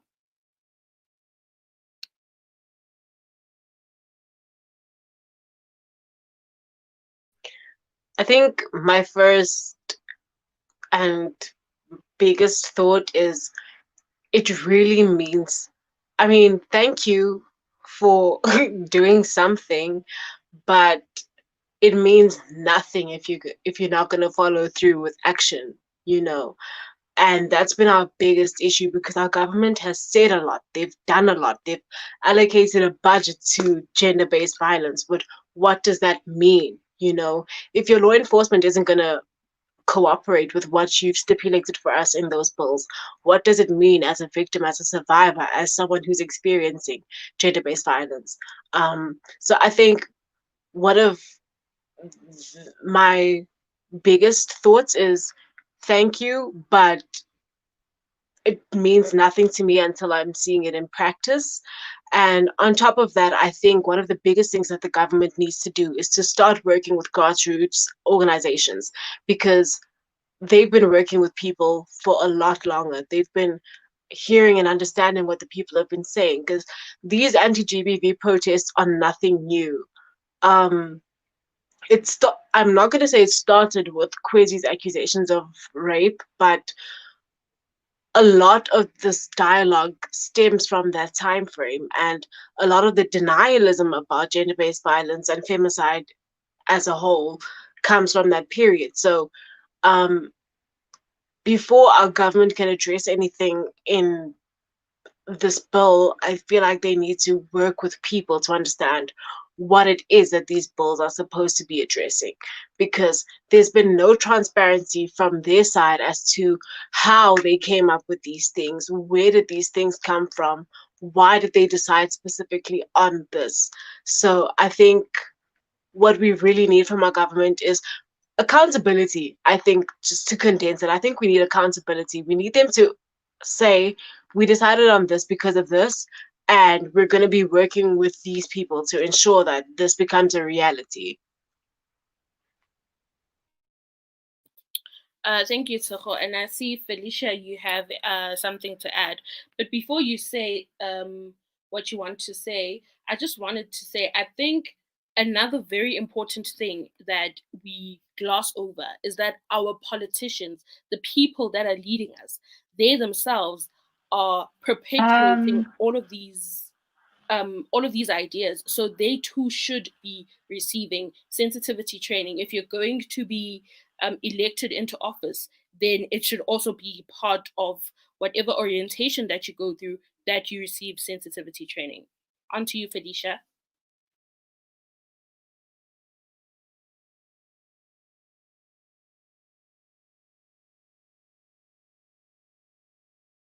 Felicia.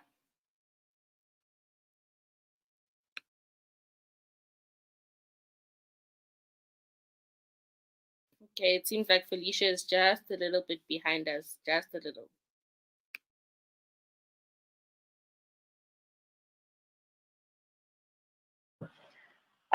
You've actually hit the nail on the head with that. I also wanted to say that as much as we've got this anti-gender based violence policy, what about, can you hear me?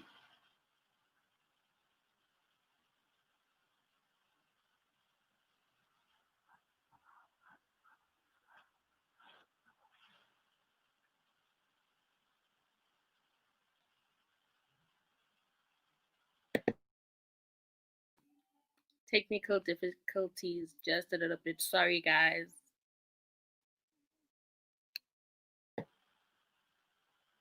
Felicia, can you I hear think I'm me? experiencing a little bit of a lag, so I'm not sure if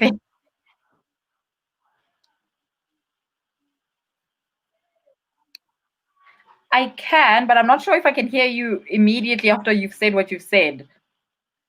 Yes, there seems to be a bit of a lag.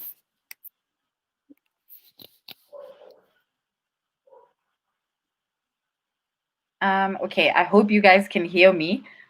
But what I wanted to say is that as much as there's a gender-based or anti-gender-based violence policy that's been laid, what about the perpetrators that are within our government?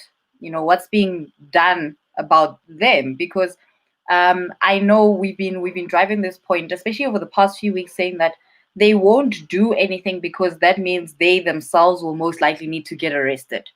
You know, they won't address these issues because they are the perpetrators. I mean, I think a week ago or 2 weeks ago, there was I don't know if it's a former MEC, someone in Pumalanga, who had raped his own children. I mean, what does that say about how much more is being hidden? That just happened to be one thing that we have that happened to get out and, you know, get media viewing. But how many more of these things actually happen? And because it's somebody who's high up in power, somebody within government, that nothing happens to them. You know, we'll hear, oh, this person was in court for what? You don't even know. Then next thing, the case has disappeared altogether. So I think, like you were saying, Tiko, it's good and well on paper, but what are you actually doing? You know, we want more transparency, we want more accountability as well. And I think start inside, and then we'll start believing that you actually are going to implement this, even with just regular civilians.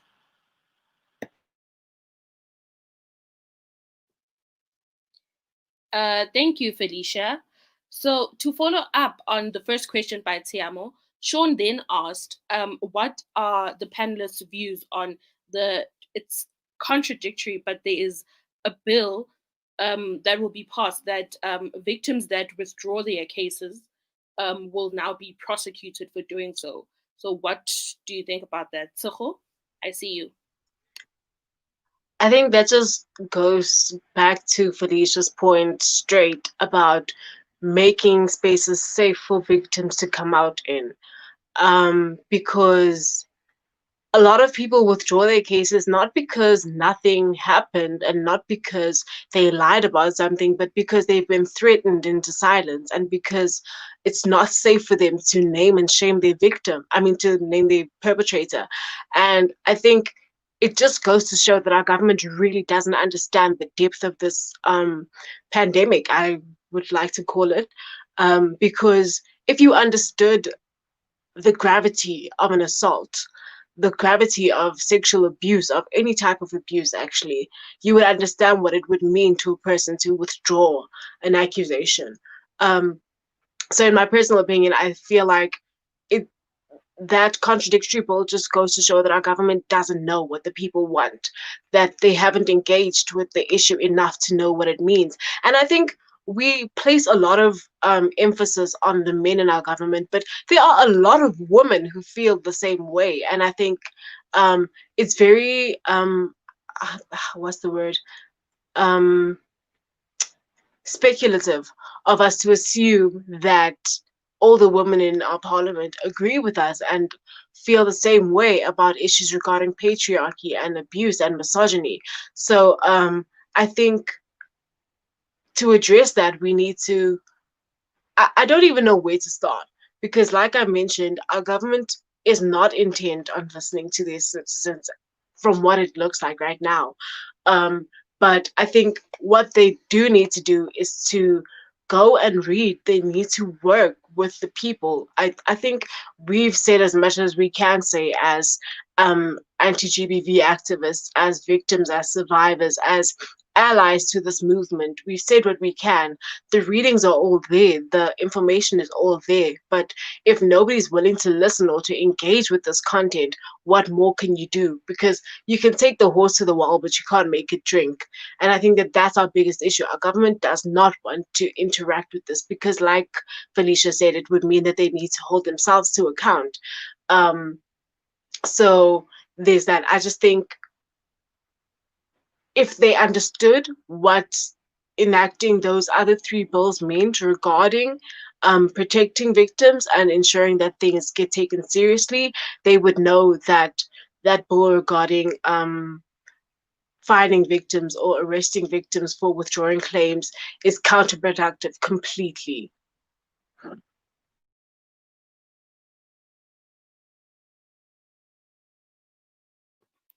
Absolutely. I agree with you, Toko. It's completely counterproductive. So, oh, and there's a very interesting comment by Sean. Sean is saying that they think people need to understand that you can disagree with a person's gender identity, but respecting their identity and addressing them accordingly is non-negotiable, which is a powerful point because you don't have to agree with me, you don't have to like me, you don't have to know who I am, but you do have to respect me as a person. That is the very bare minimum of what you owe me. And there's this attitude that I don't owe you anything because I don't know you. And that's why we stay being disrespected in our society. So this is a very powerful comment. Thank you, Sean. Sikhe, do you have something to add? Yes, I would just like to pose the last question to the panelists, which is, how has your work as a non-binary, queer, gender-based violence activist impacted your mental health, if it has?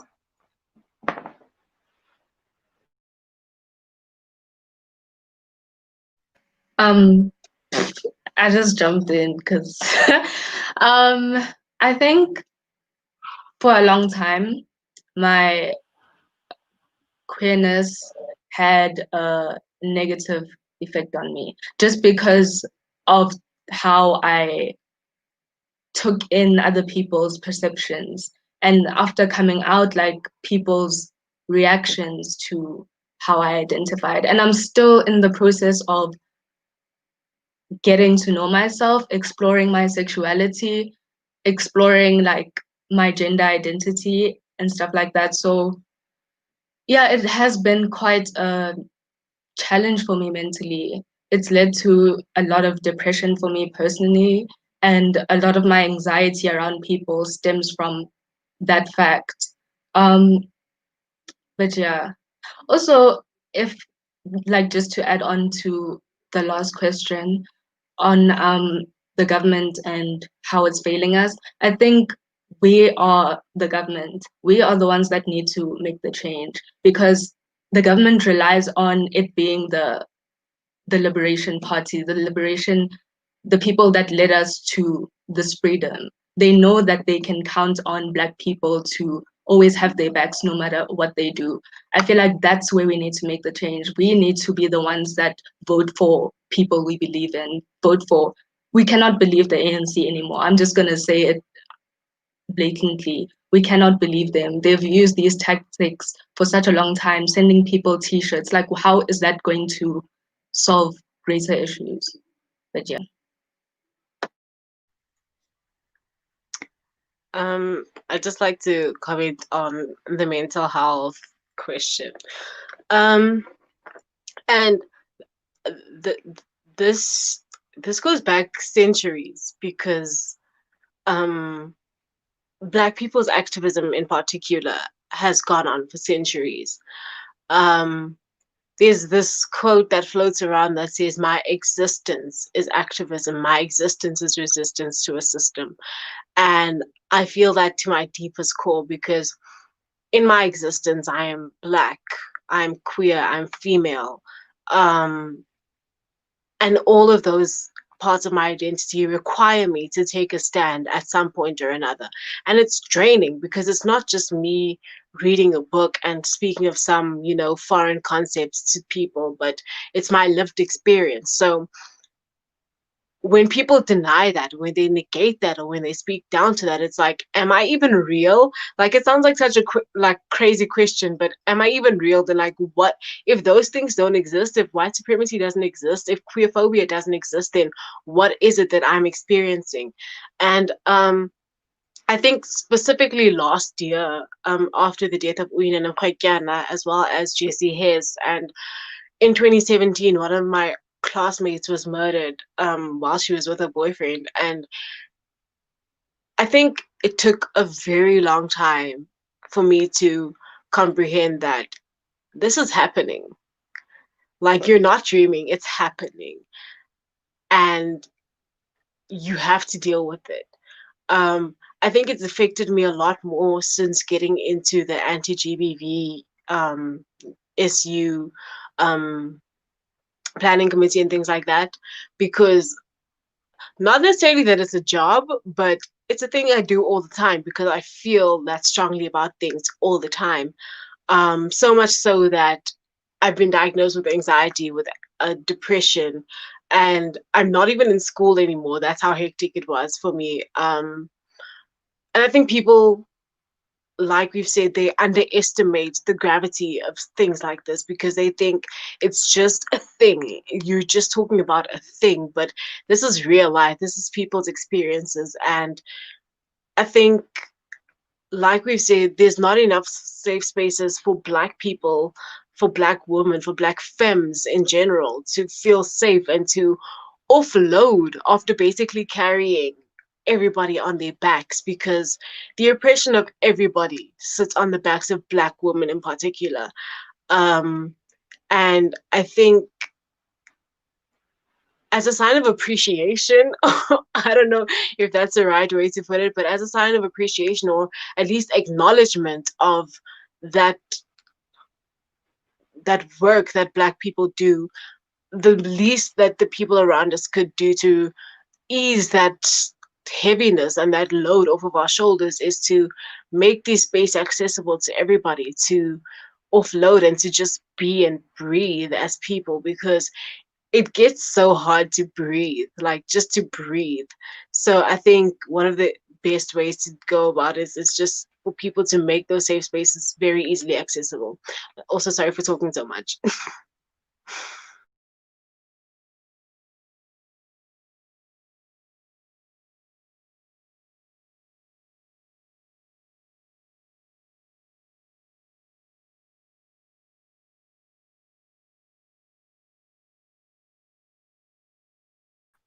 Tati, I think you had something to add, so you can add something, and then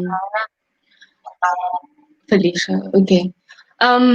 What I wanted to say tied into what Tiro was saying, that why I call myself an intersectional I hope there isn't a activist. lag. Just to quickly touch on the mental health.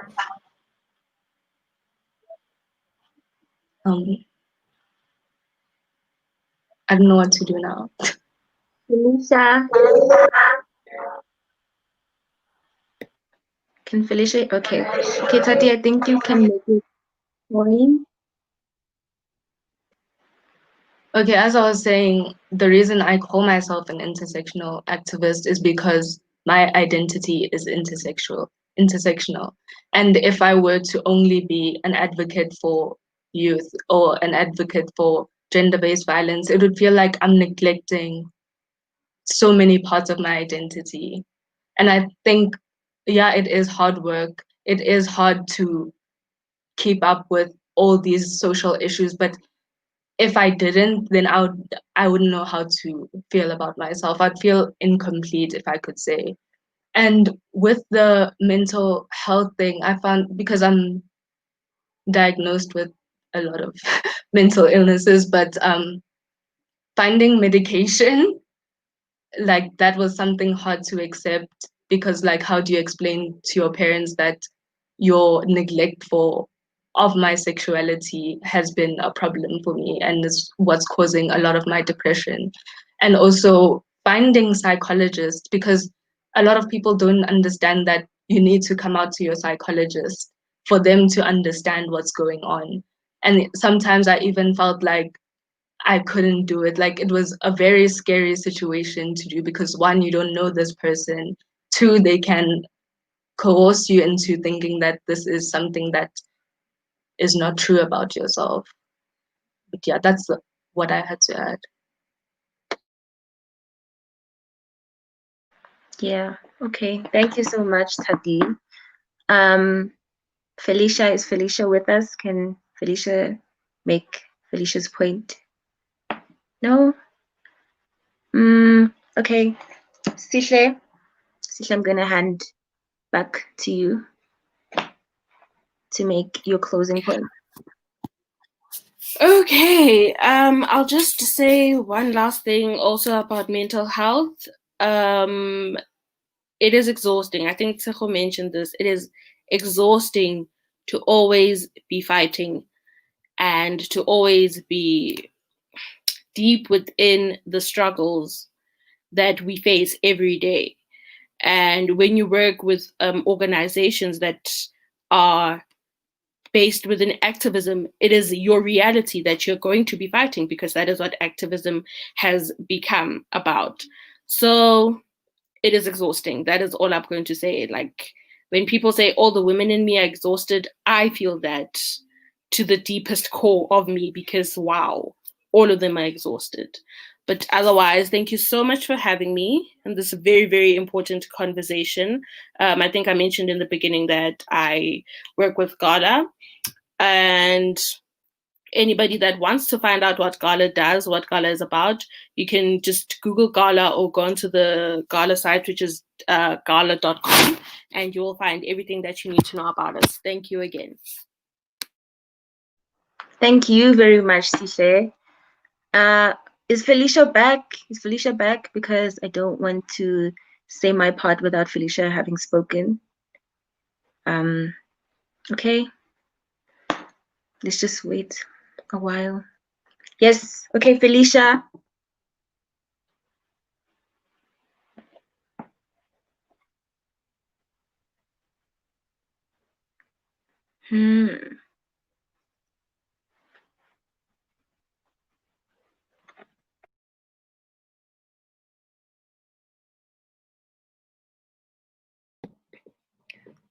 Sorry about that, guys. The network is just going a little bit haywire.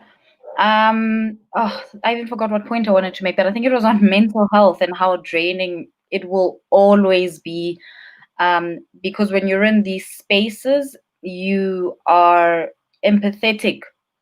Other than drawing from your own experiences, I think you tend to feel everybody else's pain almost as bad as they do. And even if you're not even participating in a march, or being a loud feminist or activist, it still hurts to read about what people are going through. It's still painful to hear about how women are killed and just like discarded like an old piece of clothing that you don't want.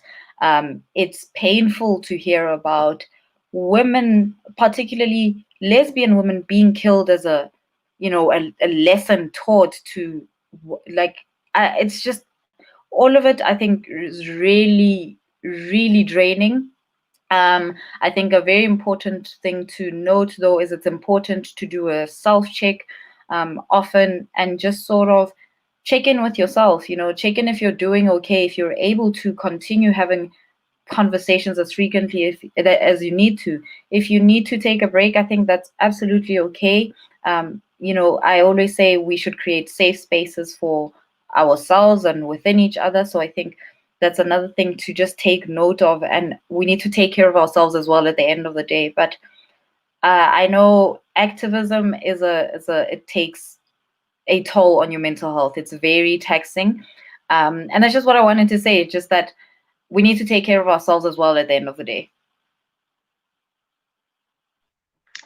Definitely. And I just wanted to make my point about mental health. I think the first thing for me that comes to mind is rage. I am just constantly raging. I am just a big ball of rage, because how can you not be enraged every single moment when the people you love, the person you are, is constantly at risk?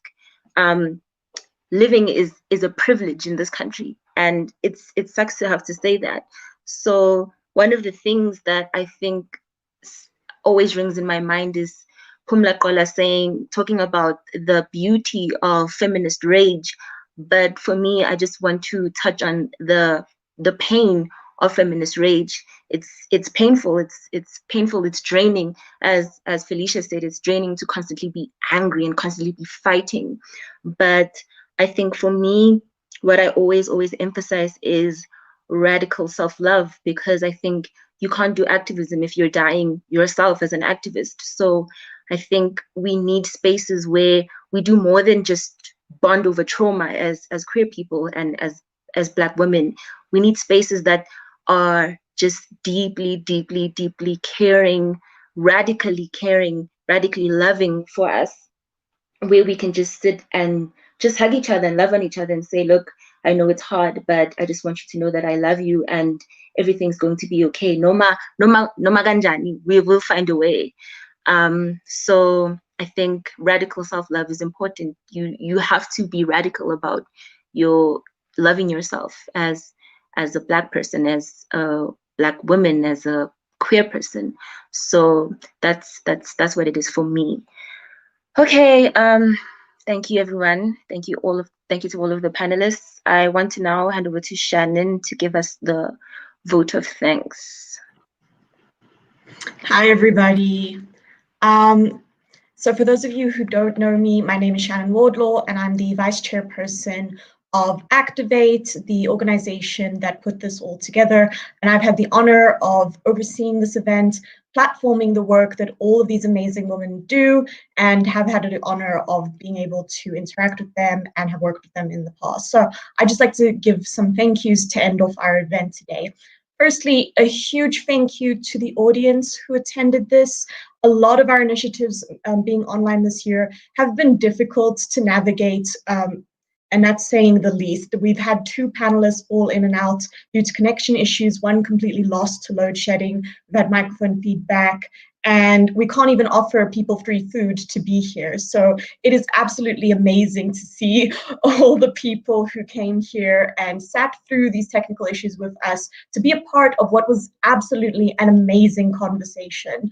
As someone who works in activism myself, and because it is Pride Month, I think I've been to like 5 or 6 panels as an audience member or panelist on gender-based violence and on Pride. And it is still very few and far between where you have so many Black, queer women and non-binary folks who actually work in activism, taking on these conversations and leading them fully. And I think that the space that has been created between these 7 women, 6 women with Under Falling Out has been productive. It has been a safe space, and it has contained a depth and a perspective that you don't always get. And I really hope that this event has set the standard for the discussions going forward that we have in terms of intersectionality and dealing with the femicide we have in South Africa today. Secondly, I'd like to say a huge thank you to the panelists who created that conversation and have supplemented that. Firstly, to Felicia, who works with Perils of Patriarchy. Felicia is basically what everyone else on this panel, we're all striving to become Felicia when we're a little older and take on Felicia's role. Because I mean, like, working for Perils of Patriarchy is such an amazing organization, being able to work in business, being able to work with Curate, all of those initiatives are absolutely amazing. Specifically, Perils of Patriarchy is a book and an organization that revolves around that book. And the book is a collection of 10 essays by 10 different women and their experiences of patriarchy. And it's a tool of how to coexist, and it is in no way an attack on men, but rather an invitation for us to create a better society for the next generation. Very important. I've read the book. If you haven't read it, you can go and find it. Specifically, we'd like you to buy it from the website. You can go find it on www.perilsofpatriarchy.com/the-book and go and get your hands on it and have a read of that. Second, thank you. Under couldn't be here today, again, because of load shedding, but to Black Women Caucus in general. They're an amazing protest and policy group that focuses on intersectionality, focuses on awareness campaigns, and they do anti-gender-based violence work here at Wits University and in Johannesburg. They're an amazing organization. They helped us with the questioning with the event and setting out the scope, and I'd really like us all to also support their work. I enjoy supporting all of their work and their initiatives in the future.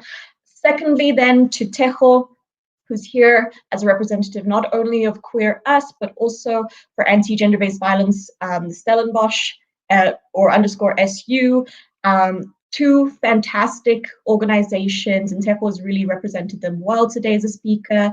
And then also to Tati, who works with, who is the founder of otherpeople.za, and I don't think this was stressed enough in the beginning, is 17 years old here on the panel. The experiences she was talking about in terms of like the education system in high school is being currently lived through by this amazing speaker. Both of these organizations we have collaborated with in the past, and always an amazing experience. I hope we continue to collaborate in the future. And then also just some side notes to Rainbow UCT, Anti-Gender-Based Violence SU, and Amnesty Wits, who've also helped and had a hand in supporting this event, either through promotion, through setting up the technical support, things like that. Then last but not least, huge amounts of thank yous to the two moderators. I always say, like, this event is nothing but spectacular just by the fact that I got two Sichles, not one, two Sichles. So firstly to Sichle Nazuta from Gala Youth Forum, always been wonderful. We've been collaborating throughout the whole year.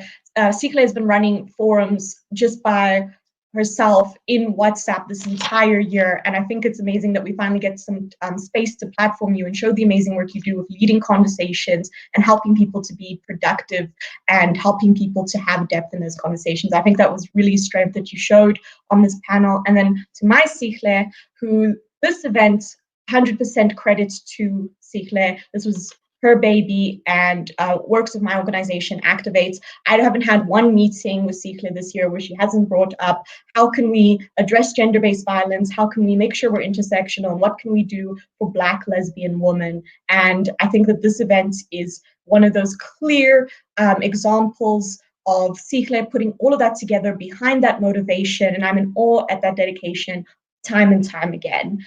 Lastly, just a general thanks to my organization, Activate, to our chair, Tusetso, who couldn't be here for obvious reasons. And I think this panel is just an example of the amazing intersectional work that Activate does. I hope that we, everybody here continues to support us in the future. You can find us on Instagram at activate_vits, or on Twitter and Facebook just at activatevits. We're also having our last event for the year tomorrow night. We're just having a chill kind of party at a drag show and some games, just to end off the year on a positive note and to show some love to our supporters and our members. So if you'd like to be a part of that, go and find out some more details on our social media. But it has been a privilege to be a part of this event specifically, and also to be the vice chairperson of Activate for the whole year. And I'd just like to end off by saying a huge thank you for everything that everyone here has contributed to my experience in my life and my organization. It's been absolutely wonderful. Thank you so much for this event.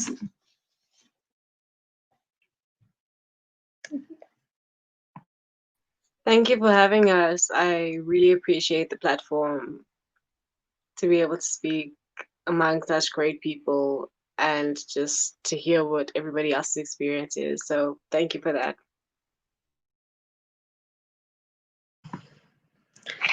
Okay, if everyone's ready, we're going to click the end broadcast button. So goodbye to everyone in the audience. Bye, everyone. Thank you.